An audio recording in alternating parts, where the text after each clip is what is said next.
Hello, my name is Erica Komisar. I am a psychoanalyst, a parent guidance expert, and an author. And I'm here to talk to you about resilience in building resilience in adolescence. I've written a book recently called Chicken Little, The Sky Isn't Falling, which you can see up on the slide here, Raising Resilient Adolescents in the New Age of Anxiety. And I'm very excited to talk to all of you about how to help our children to become more resilient. I wanted to start today by talking about the critical windows of development. And when we talk about the critical windows of development, we're really talking about critical windows of brain development for children. And they are windows in which the right brain, or the social emotional part of the brain, is developing. The first critical window is 0 to 3. And I wrote a book about 4 years ago called Being There, Why Prioritizing Motherhood in the First 3 Years Matters, based on the neuroscience of attachment and why the first 1,000 days of the first 3 years is so important to the mental health and emotional security of children. By the age of 3, 85% of a child's social emotional brain is developed. And so in that critical window of development, the environment matters a great deal. And for a child that young, their parents are the environment, or we say their primary attachment figure is their environment. There is another critical window of development where parents have a great influence on laying down the foundation for their child's emotional security for life. And their emotional security, or attachment security, we like to call it, is the basis for mental health going forward. It's also the basis for things like resilience to stress, or the ability to cope with adversity. It's the basis for the ability to read social cues, the ability to regulate emotions, keeping emotions from going too high or too low. A lot of what we're seeing today in children as young as 2 and adolescents in particular, basically straight through childhood, are disorders of emotional regulation, anxiety, depression, ADHD. These are disorders of emotional regulation. And that means that these children are subject to a great deal of environmental stress and are having a hard time coping with it.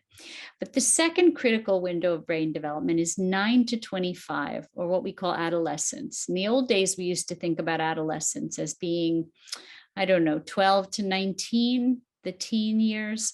But we know now, based on technology, things like fMRIs, where we can actually see adolescents' brains, we know that, in fact, the brain is developing in this way at a much younger age, meaning starting as early as 9 years when children begin to go through puberty, and adolescence then ends at 25 when the prefrontal cortex, or the emotional regulating part of the brain, is fully developed. So what we know is that that part of the brain takes the longest to develop.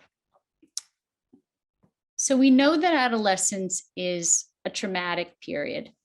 I'm going to talk about big T and little t.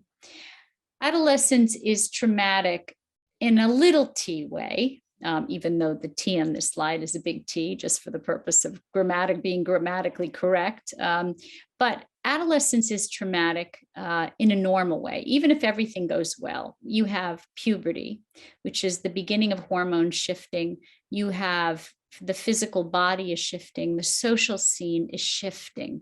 You have adolescents beginning to separate from their parents, or what that means is physically creating a space from their parents. You also have individuation, or identity formation, which is adolescents figuring out who they are in the world as separate individuals, separate from their parents, meaning what do they want to take from their parents of the good or the bad, and what are they going to leave behind? And you have finding your place in the adult world, which is one of the most important tasks of adolescence. You also have something called sleep-wake phase delay. And these are all within the realm of what I would consider normal, but still harsh and an adversity and traumatic, in the sense that these are all challenges, big challenges for adolescents. Sleep-wake phase delay is something that most parents and clinicians don't know or understand, which is that, most parents think that adolescents are just have discipline problems when it comes to sleep. And they think of it as just a regulation or discipline issue. It is a regulation issue. It's not a discipline issue, meaning for the most part, adolescents don't produce melatonin until about 2 hours later in the evening than adults. And so that means that you may get sleepy and feel sleep pressure at 10 o'clock or 11 o'clock at night. They don't actually produce melatonin until 2 hours later as they're going through adolescence. Has to do with the hormone shifting. It affects their sleep. And it means they don't feel tired till later in the evening. And it means that they can't generally go to sleep till about 1 a.m. And then the problem is, and this is why I call it traumatic with a little t, the problem in the morning when they get up for schools, and schools start as early as 7:30 or 8 o'clock, is they're not getting enough sleep, which sets them up to be more vulnerable for anxiety, depression, and sets them up to be more vulnerable to environmental stress. So these are some of the things that are just happening naturally in every adolescent, meaning then we have trauma with the big T, which might include academic pressure. Now, some of these things have gotten worse. So people always ask me this question, which is, is it really different than when I grew up, or is it the same? And we're making more of it, or we're just more aware of it. And the issue is that no, actually the stress is worse than when I grew up, and when previous generations have grown up. There's more academic pressure, and that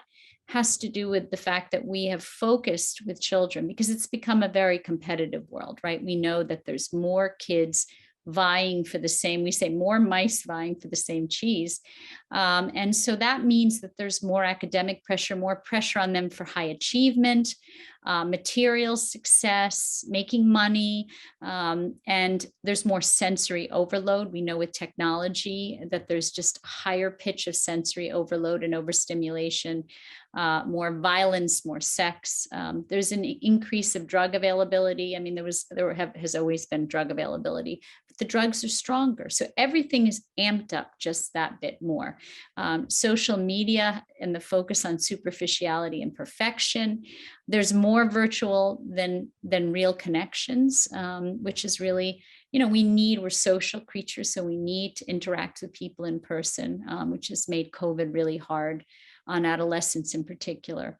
And then you have things like choice paralysis. There have never been so many choices for adolescents, whether it's choices of careers, choices of schools, even identity choices. Even though we know that things like gender and sexuality are not usually choices, in adolescence, there's a lot of experimenting with identity before their identity settles at about 25, right? So when the prefrontal cortex settles and is sort of synthesized, then we know the identity is more synthesized. But until then, you have a lot of instability. You have a lot of choices, you could say. And kids get overwhelmed by the choices. We call this choice paralysis. And then you have things like the war in the Ukraine and political unrest and job and economic insecurity. So we know that kids are really bombarded with more stress than ever. And we know that big T traumas also impact them. And what might some of those be? Those might be social issues, meaning if your child doesn't have a great social life, or is a little awkward socially, or is rejected by their peers, or is teased or bullied. Other traumas that can occur are things like divorce, or conflict in the family, or death or illness in the family. I mean, all these things we consider to be big T trauma, and those will really impact children in a big way. But we know that adolescence, just as a baseline, has a lot of challenges, even without the other trauma that can occur. We also know that there is an uptick or increase in mental health issues in kids. We know that there's an epidemic of mental illness in our children and adolescents. In America, 1 in 5 kids will have mental illness according to the National Alliance on Mental Illness. We also know that during COVID, anxiety and depression rates doubled and suicide rates tripled. So we know that it's getting worse. It's not getting better. Parents are confused, which is why I wrote my most recent book. They're confused because there's conflicting messages. Don't be a helicopter parent. Monitor your adolescent's academic and social life. Okay, how do you make sense of that? Encourage independence versus insist they do things your way. Again, confusing and contradictory messages. Be a friend, be an authority figure. These are all very confusing for parents, and I think parents often don't know where to turn and then end up getting a lot of misinformation. We are asking our children to handle more pressure, more stress, but we're giving them less. And what does that mean to give them less? Meaning our kids are going into adolescence, which, as I said, is a very rocky period anyway. Even if everything goes well in the first 3 years, they have a good amount of attachment security. They have a lot of stability in the family. There have been no big T traumas. Even going into adolescence, with all of that said, adolescence is tough. But what's happening is our kids are going into adolescence with more fragility neurologically and emotionally, more attachment disorders and attachment insecurity than ever before. There have been longitudinal attachment studies to show that partly because we leave our children so early and we're so impacted by our careers and we have full lives as adults, and we're less interested in caring for our own children. We lean on others to care for our children. Because of that, there is a lot of leaving children as early as 6 weeks to put them into institutional care, which breaks the attachment bond that they so need for their emotional security. So we know that there's a lot of attachment disorders that I'm seeing and my colleagues are seeing in our practices where kids are going into adolescence just that much more fragile. They have less of parents' undistracted time. Even when parents are home, they're looking at their phones often, they're checking their computers, they're watching Netflix, they're distracted or exhausted from the stresses in their lives. They have less of parents' physical and emotional presence, and there's more pressure for children to become precociously independent. When we put children into what we call preschool under the age of 3, because preschool is a great thing at 3, because by 3, as I said, there's a kind of base level of security where that child is ready to go out into the world and explore a little more and spend a little more time away from their parents. But what we're doing is we're pushing children to be independent of us as early as 6 months. Some kids go into daycare at 6 weeks. And this is leaving our children really unprepared for the future. It's really not giving them that kind of go-to person when they need soothing, when they're in distress. And it's making them have to be precociously independent, but in a defensive way, not in an organic way that builds on that emotional security. The 3 phases of normal adolescent development, I always like to talk about what is normal adolescent development to really understand what happens when it kind of goes off the rails. So there are 3 phases of normal adolescent development. Early adolescence is 9 to 13. I like to call this phase exploration. And the reason that I call it exploration is because it is a time of kind of exploring your body, because you're going through puberty, you're getting a new body, so to speak. You're separating from your parents, you're creating peer relationships or friendships to help you with that separation. You're pushing your parents away. You're exploring the world more independently, and that is a very exploratory period. You have middle adolescence, which is 14 to 18. I like to call this period declaration. And the reason we call it declaration is because you're really deciding between 14 and 18 who you are as an individual separate from your parents. So you're starting to declare who you are, or at least you're experimenting with declaring who you are, your gender, your sexuality, your identity as a person. You're experimenting with your sexuality. You're, starting to have relationships sexual relationships. And there's an uptick in academic pressure. And that's not anything small, because today, between 14 and 18, I always say in my day, we didn't have resumes until we were out in the world. Now the kids understand the word resume when they go into middle school, which is as early as 7th grade. So they have to start thinking about the future, which they're not prepared to do. Because if we say that early adolescence is a period where children are really thinking more about the past, or at least have one foot in the past in childhood and one foot in adolescence. Middle adolescence is a very present-oriented period. They're really focused on the present, for good or bad. I mean, there's good parts to that, but there's also some negative parts to that, meaning if they get depressed or anxious, they don't have a sense that there is a future where they'll feel better. So it can be also a harsh reality that they are very focused on the present. And then late adolescence, they are really focused more on the future. So they have one foot in the present and one foot in the future.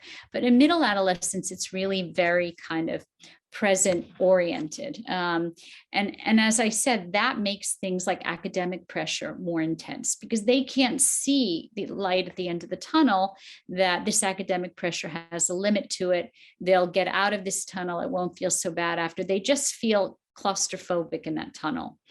Late adolescence is 19 to 25. It's what we call confirmation. It's the period of personality and identity synthesis.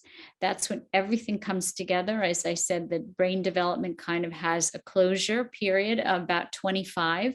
The brain continues to be plastic and grow and shrink throughout life, but this critical period can't be really replicated after. It's a very, very particular period. There's a de-idealizing of parents, and there's, as I said, finding your place in the adult world, which is a very stressful and exciting thing for late adolescents who are 19 to 25 to think about. So what's important to remember is, in terms of the brain development of adolescents, there's something called asymmetrical development of the adolescent brain. What does that mean? It means that, remember I said the emotional regulation part of the brain doesn't fully happen until about 25. And so that while that development is lagging behind, a couple of other parts of the right brain are speeding ahead or overly active. And that's a problem because it leads to a kind of imbalance, or we call asymmetry of the brain. The reward and threat sensing parts of the brain develop more quickly than the emotional regulation part of the brain. What does that lead to? It leads to more novelty seeking, because the reward center, the ventral striatum, is racing ahead in development. More novelty seeking, more risk taking. And with the amygdala, the threat sensing part of the brain, also very active, more self-consciousness, more sensitivity to criticism, and more intense reactions to stress. So, and this kind of asymmetry causes a lot of behaviors that we see that we worry about as parents, right? So with the novelty seeking and the risk taking, we know that adolescents don't necessarily understand the consequences of their impulsivity or their actions. And because the perspective and the emotional regulation part hasn't caught up in development, they do what we would say kind of foolish things and risk-taking things. In terms of the self-consciousness and sensitivity to criticism, that's why social media is so damaging, particularly to young girls, because the amygdala is so heightened in activity, the threat sensing part of the brain, that it makes them very, very susceptible, very sensitive to criticism, to rejection by their peers, to any kind of rejection, and very self-conscious. Here are the three parts of the brain that I've been talking about. The prefrontal cortex, right? We talked about that, responsible for emotional regulation, impulse control, decision-making, judgment, perspective, executive functioning. The ventral striatum is that reward center. It is the motivational reward center of the brain, and it predicts, evaluates, and responds to physical and emotional rewards, basically very rich in dopamine. And the limbic system is the part of the right brain where the amygdala is, a little almond-shaped type part of the brain, one of the deepest and oldest parts of the brain. And it is the threat sensing part of the brain, which controls stress reactions, creates the fight or flight reaction. It turns on the HPA axis, producing cortisol and dopamine. It's a very important part of the brain, but it's very active. And without the stop, so Daniel Siegel, a colleague of mine, calls it all gas and no brakes. That's what an adolescent brain is. And the hippocampus isn't fully developed. This is the part of the brain where the working memory of a child lives. We need our memory, we need our working memory to learn, to hold on to the lessons we learn. And that isn't fully developed until 25. So what do we see with that? In reality, we tell our child, take out the garbage, and they say, absolutely. Our adolescent says, absolutely, I'll take out the garbage. And then 10 minutes passes, or 15 or 20 minutes, and they still haven't taken out the garbage. And you say, are you going to take out the garbage? And they say, oh, I really meant it. I'm going to take it out. I forgot. And then again, 20 minutes passes and they still haven't done it. And so parents tend to see this as a discipline issue, or my child doesn't listen to me. It's not that. It's that literally they can't hold on to. It's like throwing spaghetti against the wall to see if it's cooked. It's only cooked if it sticks to the wall. The spaghetti doesn't stick to the wall fully until about 25. So let's go to the next slide. Gender differences in brain development. So we have significant differences. Boys who really develop testosterone, boys and girls both have estrogen and testosterone. Boys have more testosterone. Testosterone is linked to activating the reward and threat sensing parts of the brain, which leads to that more risky behavior. So we see with boys much more risky behavior because of that testosterone. Boys are also motivated, which is important to remember as parents, are motivated by rewards and have a harder time controlling reactions to rewards. So if we know that their dopamine is firing. So I'm going to tell you about a little bit of research that shows us what's going on with boys' brains. If you sit an adult male in front of a video game and you give them a little bit of stimulation, their brains respond with a little bit of response. You apply a moderate amount of stimulation with the video game, you get a moderate response. And then if you give a lot of stimulation, you get a lot of response. But if you sit an adolescent in front of that same video game as that adult, you apply a small amount of stimulation, you get a small response, a moderate amount of stimulation, you get a moderate response. But if you apply a large amount of stimulation in that video game to that adolescent, you get a tenfold reaction of dopamine. And that's why adolescents are more susceptible to things like addictions, and particularly boys to risk-taking behavior. Girls, due to estrogen, have a higher activation of, as I said, the social processing regions of the brain. That makes them more susceptible, as I said, to social media, and the kind of perfection of social media and the kind of idealization in social media is very, very bad for a very self-conscious, very sensitive to social rejection kind of adolescent girl. It probably is contributing more to eating disorders because of that. We've always had eating disorders, but this kind of constant, you can't get away from it, focus on social processing through social media is really, that kind of compulsivity is really bad for our kids. So there's a rise in anxiety and depression. We know that, but I'm always like to define what anxiety and depression actually are. We know that anxiety and depression are bodily reactions, different bodily reactions to chronic and intense stress and loss. But they're different. They overlap. They have similarities, and the similarity obviously is the response to loss and stress. But depression is a preoccupation over past losses, what we call ruminating over past losses, whereas anxiety is a preoccupation with and fear over future losses that have not yet occurred and may never occur. So, we know that we are seeing a lot of both of these things in adolescence. And the reason is because adolescents are confronted with more stress than ever before. What can parents do? I'm going to start with what parents can do, and then I'm going to talk about what we can advocate for in our schools, in our government, policies that we should be advocating for that are very pro-adolescent. Parents need to learn as much as they possibly can. And books like mine and other books about adolescence, which talk about not only the neuroscience, the brain development, but talk about the emotional development and talk about attachment issues. And, these are, learn as much as you can. My book is broken down into chapters, and each chapter is a different set of issues you might face, including gender and sexual identity, including addictions, including eating disorders, including, everything you can possibly imagine is a chapter in the book. And so learn as much as you can. And that will help you, because you will, you'll come to interacting with them with more empathy. Be as present as possible. I know it seems like your adolescents don't need you. They seem to push you away, but in fact, they need you as much as they did when they were little, but in a different way, meaning they need to have more control over how they need you, but they need you. And the more emotionally and physically present you are, the closer you'll be with them, and the more you'll be there to help them to regulate their emotions. They come home from school and they may seem like they're okay, but our kids are not okay. And so they need to process their experiences and their thoughts and their feelings. And if we're not there, I use a term in the book, which is you have to be there when the door opens. So adolescents use their door to their bedroom as a defense, as a way to shut out their parents and create some space, and they need that space to develop. But when the door physically opens, and also when the door opens, they are more emotionally available.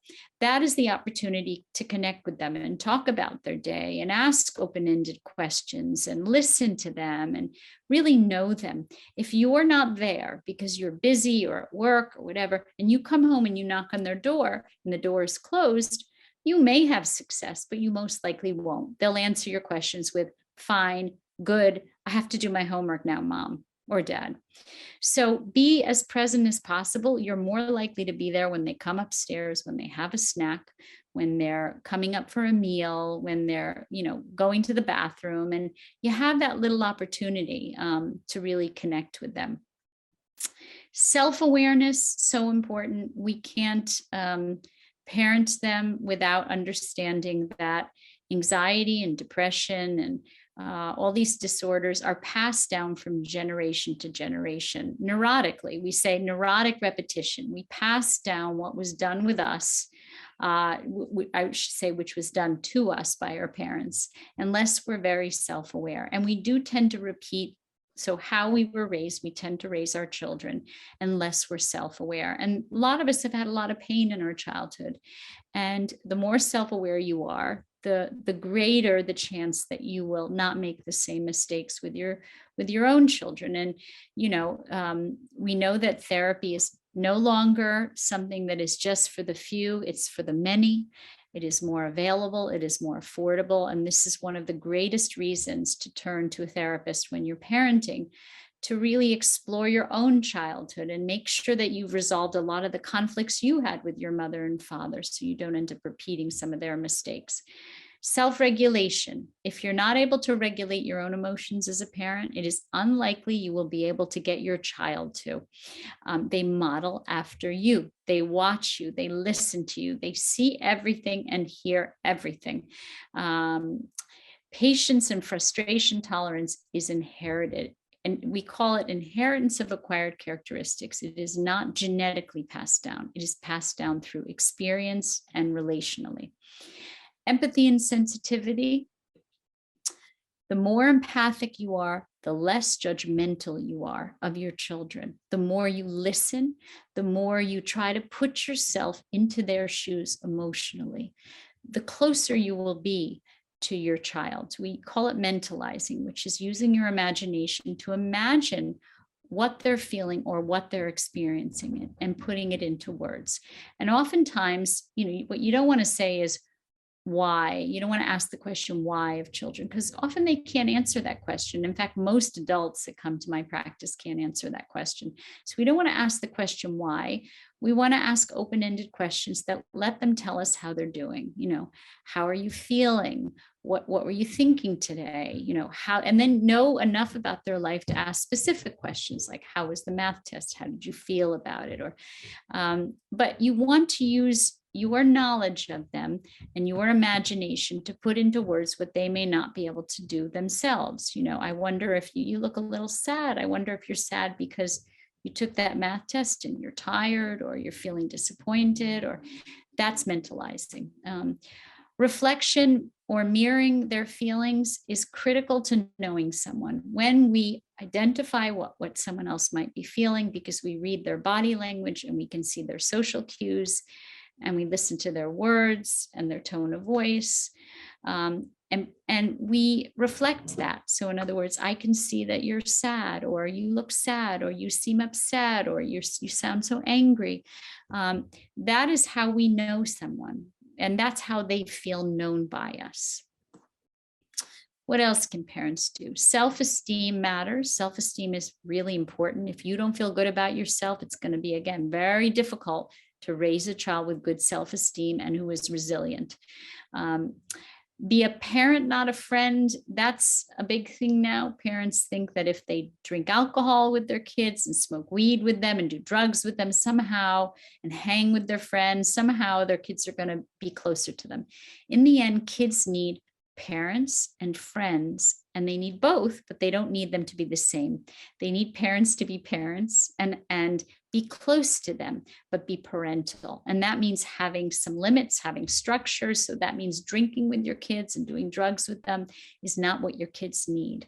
So the idea of keeping the idea that their friends are needed to help separate from you. And if you try to fill the role of being a friend rather than being a parent, then you're not allowing for that boundary, which is so important for our kids.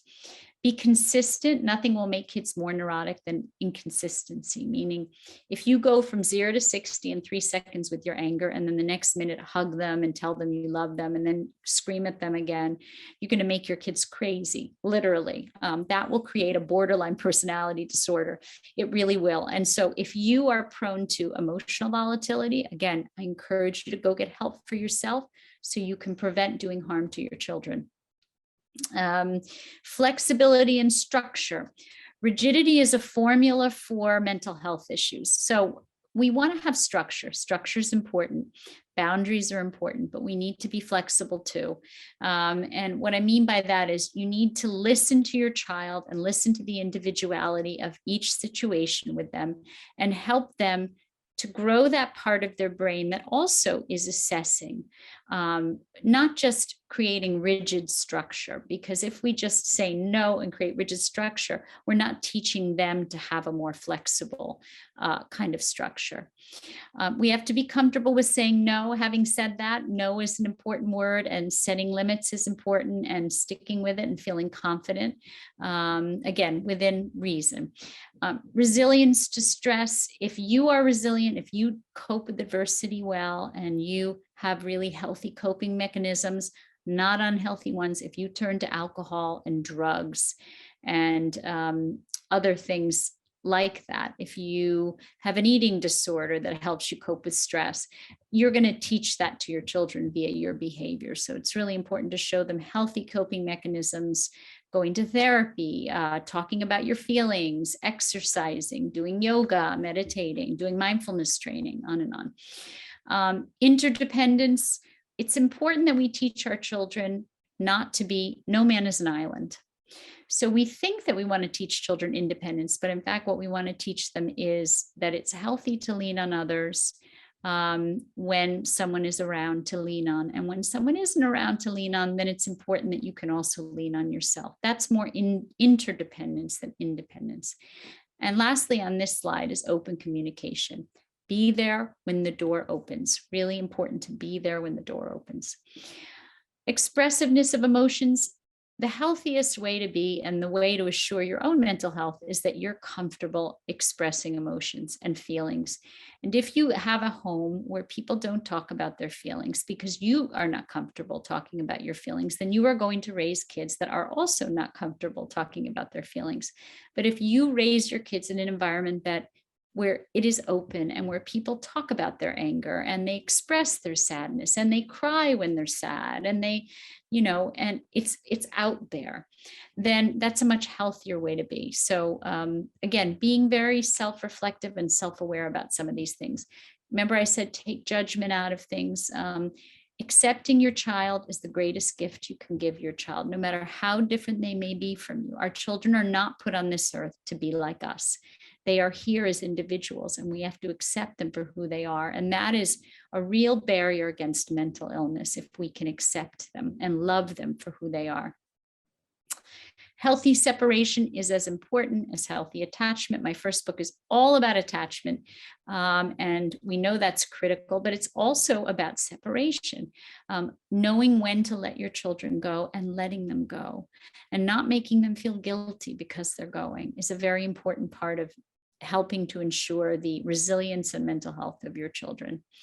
Allowing them to make mistakes and fail, again, you have to model that. If you're comfortable with your mistakes and you laugh at your mistakes and it's okay to make mistakes and it's okay to be imperfect, and then they will feel that way too. But if you are compulsive about getting an A on their tests, if you are compulsive about them looking a certain way or presenting a certain way or getting into a certain college, or you will make your kids crazy, literally.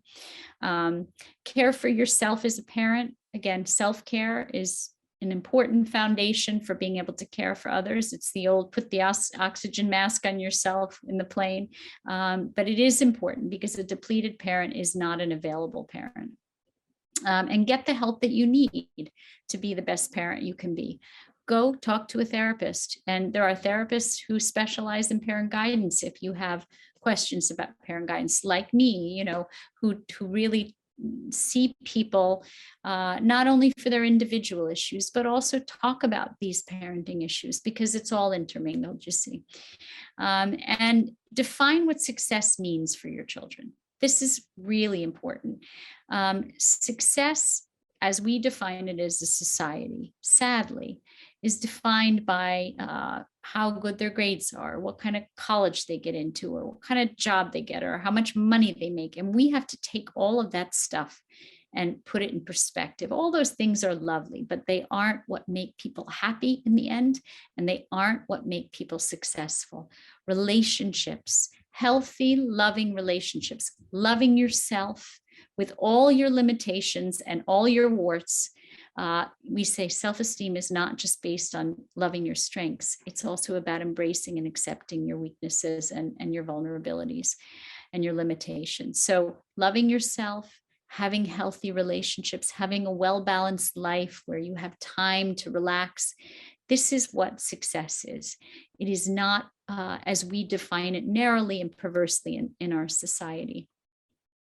So let's say you didn't do it great for the first few years or the first 10 years, decade. What do you do now? How do you repair it? One is admit you're wrong when you're wrong. Take responsibility for the past. Take responsibility for having made mistakes and say you're sorry. More is more, as I said, the more attention physically and emotionally you can give your child, the stronger the repair. Be patient. Repair takes time. And get comfortable with discomfort. I would say that one of the societal problems that we have is that we are very uncomfortable as a society with discomfort. We want everything to be comfortable and pain-free, and life isn't like that. We grow from our painful experiences, and when we can protect our children from real big T trauma, we do, but we also have to be there to help them mourn their losses, to help them cope with rejections, but not prevent them, because they need to. It's like your emotional immune system. We need to experience life to develop an immune system. Change your behavior and mindset. It's a lot easier for you to change than it is for your child to change without you changing. So it has to start with you. It starts with you before they can change.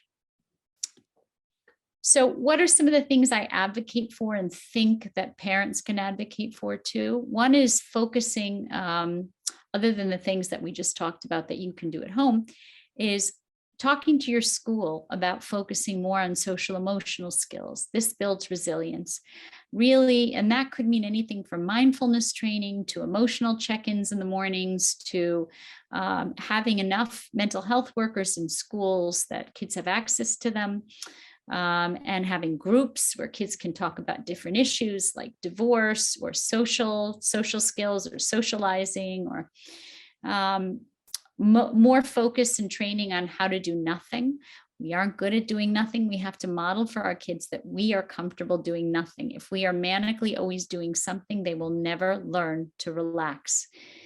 Self-regulation training, as I said, as a family, doing, getting a Calm app or, Mindspace or one of these where you, or, turning to one of the classes on the Find Center app or on the Find Center on the computer, and taking a class on meditation, or as a family doing yoga together, even if you just do it for 15 or 20 minutes. Later school start times, as I said, that sleep-wake phase delay is a real thing. The more sleep our kids can get, if we can advocate for schools to start later, or for kids in high school to be able to start their classes a little later, that will be better for their mental health in the long run. Destigmatizing mental health issues and services. So if you go to therapy, you model for your kids that therapy is helpful and good and productive and can help them and can be a resource for them in the future. If you say, oh, that's for other people, that's not for me, I don't need therapy, I would say that what you're modeling for them is the stigma of it, whether you know it or not. You can't do that. It's good for you, but it's not good for me. It has to be good for you too. And more flexible work arrangements. So, being brave enough to go to your employer and say, particularly now after COVID, and say, I really need more time in the afternoons with my teenager. I need to be there when they get home from school. So I would like to work from home from 3 o'clock on, and that way at least I'm physically around when they need me. People were never very brave about asking this before, but the one good thing about COVID, and I suppose there's some good things about COVID, is that we got to spend more time with our children, and we don't want to give that up. And that's a very, very good thing that came out of COVID. So I'm going to end here and open it up for questions for the next 15 minutes. And, anybody can put in the chat box. Let's see. And there's one in the Q&A. Actually, if you like to put it in the Q&A, that's fine too. We can put it in the Q&A or the chat box because I can see both. Any questions you may have. And I see a question from Geeta. And I'm going to read the question out loud and then answer it. Wondering about how you might have seen pandemic issues contributing to children staying in one of those 3 stages of adolescence longer than usual, as if they've frozen in that stage. Yes, Geeta, what a good question. Children are more regressed. That means that they are getting a little bit stuck, like a scratch on the record. They're getting a little bit stuck in certain stages of development because many of those kids are not fully getting what they need in those stages. So it's an interesting thing. If we don't get what we need in any stage of our development as a child or an adolescent, we tend to wait around. It's sort of like being at a restaurant and waiting for your dinner to arrive. And the dinner doesn't arrive, or only part of the dinner arrives, and you're still hungry and you are waiting for the rest of the dinner to come. That's the analogy. It's the metaphor I'll use. It's like waiting for the rest of the dinner to come. So yes, Geeta, kids can get stuck in any of those stages.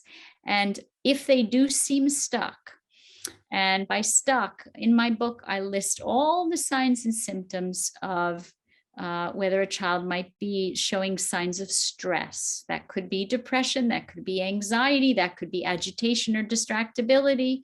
If you see a number of those symptoms, and in the book, they're listed, those signs and symptoms, for at least 2 weeks, then yes, in fact, you should take it seriously and get help for yourself as a parent, get some parent guidance, and also maybe get them some help.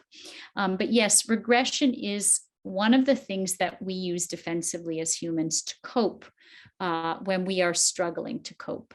And it's not always something to worry about. And usually with regression, kids catch up. There's a lot of talk about how kids are, oh, they're not going to catch up cognitively and all this. And I don't believe that. I believe that they will catch up. It might take a little bit longer, and we have to be a little bit more patient, and schools have to be a little bit more patient with kids.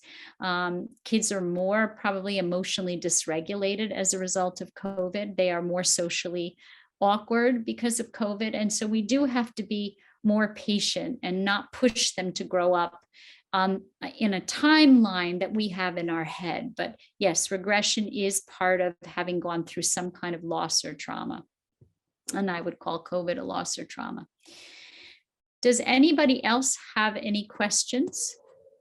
I hope I answered that for you, Geeta. Really, really good question.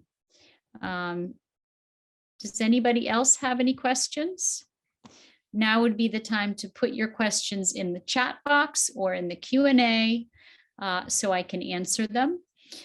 Some of the other things that, parents will, I guess I will go ahead and maybe ask questions that you might not be asking, but some of the other questions that parents ask have to do with, what can we do as parents to really, oh, I see another question. Can you speak to ADHD in the adolescent? Okay, I'll come back to my question and speak about, Stephanie has asked, can you speak to ADHD in the adolescent? Okay, Stephanie, another really good question. First, I want to define what ADHD is, because people believe that ADHD is a brain disorder that is innate to a person. It is not. It is a hypervigilance of the limbic system of the brain. Basically, the threat sensing part of the brain is on high alert because it's the fight or flight system, right? That's how we deal with danger, and how as humans we dealt with predators for generations, right? We would either get into the fight mode, which would make us more aggressive to protect ourselves from danger, or we would get into the flight mode. ADHD is the flight mode. It's when the stress activated system goes on and it can't go off because the stress is chronic. So we know that our stress reaction is meant to be a temporary mechanism. Our cortisol is actually a very positive thing. Our cortisol response, or our stress hormone, is turned on to turn on our stress reaction so we can run or fight, so we can protect ourselves.